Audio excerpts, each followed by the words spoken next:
If fear of failure keeps you frozen, this is for you. 3 tiny steps, 10 minutes. You take action today. Here's the plan. Step 1, name the fear. Step 2, do one ugly 5-minute rep. Step 3, climb a simple ladder. I used this exact method last week when I didn't want to start something that I've been putting off. It worked, and it'll work for you too. Most people try to ignore fear, but here's the problem. When you avoid fear, it grows louder. So instead, I want you to name it. Say it out loud. I'm scared they'll judge me. Or I'm scared I'll waste my time.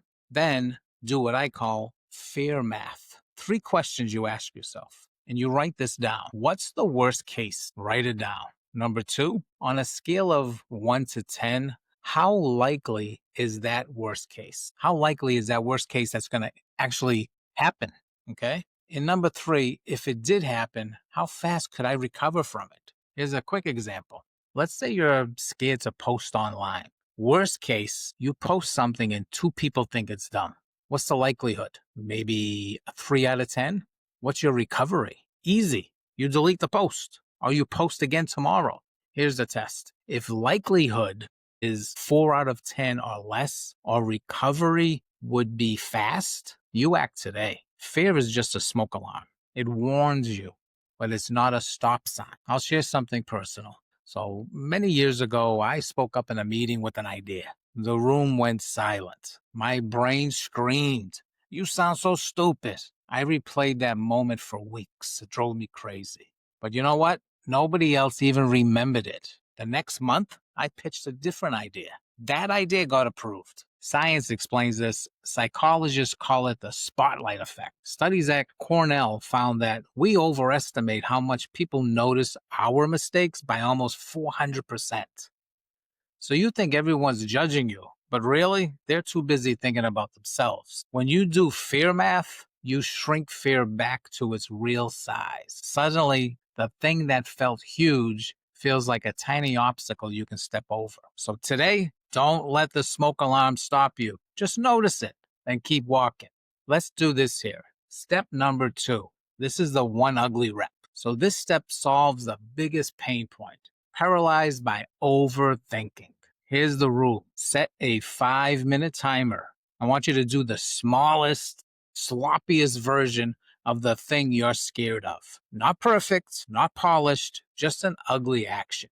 Let's say you want to write. Type one messy paragraph. Maybe you want to apply for a job. Fill in your name and one work experience. Maybe you want to record something for online. Say one sentence into your phone. And when the timer ends, stop. The goal isn't quality, it's momentum. You think about going to the gym.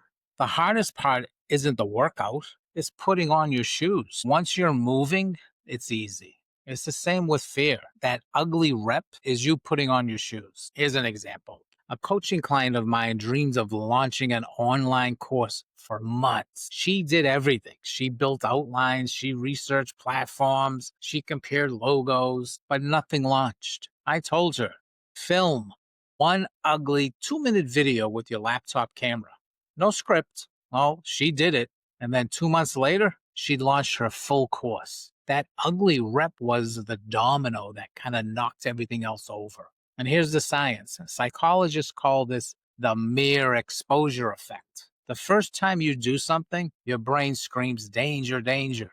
But once you've done it, even just once, it feels safer. And then each rep rewires your brain's fear circuit. So the ugly rep doesn't just give you momentum, it actually makes the fear weaker the next time. You can waste 6 months waiting for perfect, or you can spend 5 minutes today building courage. Here's step 3, the fear ladder. Okay, it has 5 rungs on it. Now that you've got momentum, let's build some confidence. Here it is, step by step. Make a fear ladder with 5 rungs from easy to scary. You got to write them out, and then you climb just one rung today.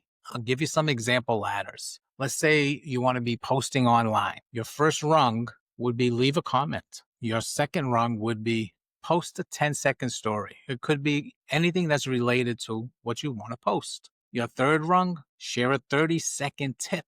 You have it in you. You know this subject. Share a 30-second tip. The next time you do it, the fourth rung, post a 60-second video. It's only a minute. It's going to take you leaps ahead. And then rung 5, teach for 3 minutes. That's it. Let's say you're looking for a job and the job search is your fair.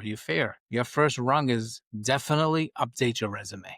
That's a small step. Rung number 2, message one recruiter.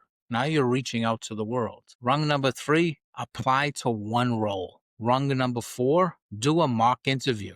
There are tons of resources online to do mock interviews. Highly recommend that. And rung number 5, step into the high end of the pool and do a real interview. You're ready for it. And let's say you're in sales. Rung number 1, text a friend. Rung number 2, DM a warm lead. These are very easy as we build them up, as you can see. Rung number 3, call one prospect. You have to have a list of people or companies that are interested in what you're trying to sell. Call one. Rung number 4, ask for a meeting.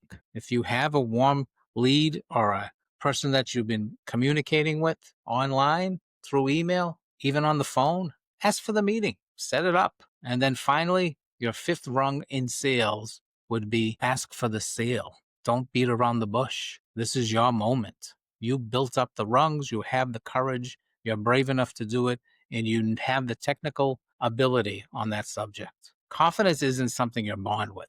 It's proof stacked from tiny wins like above. Think about how kids learn to swim. They don't get thrown into the deep end one day. Some do, I must admit. But first, they usually splash their feet on the edge, right? And then they stand in shallow water. And then they float with help. Only later do they start swimming alone. That's the fear ladder in real action right there. This isn't just a motivational trick. It's clinical psychology.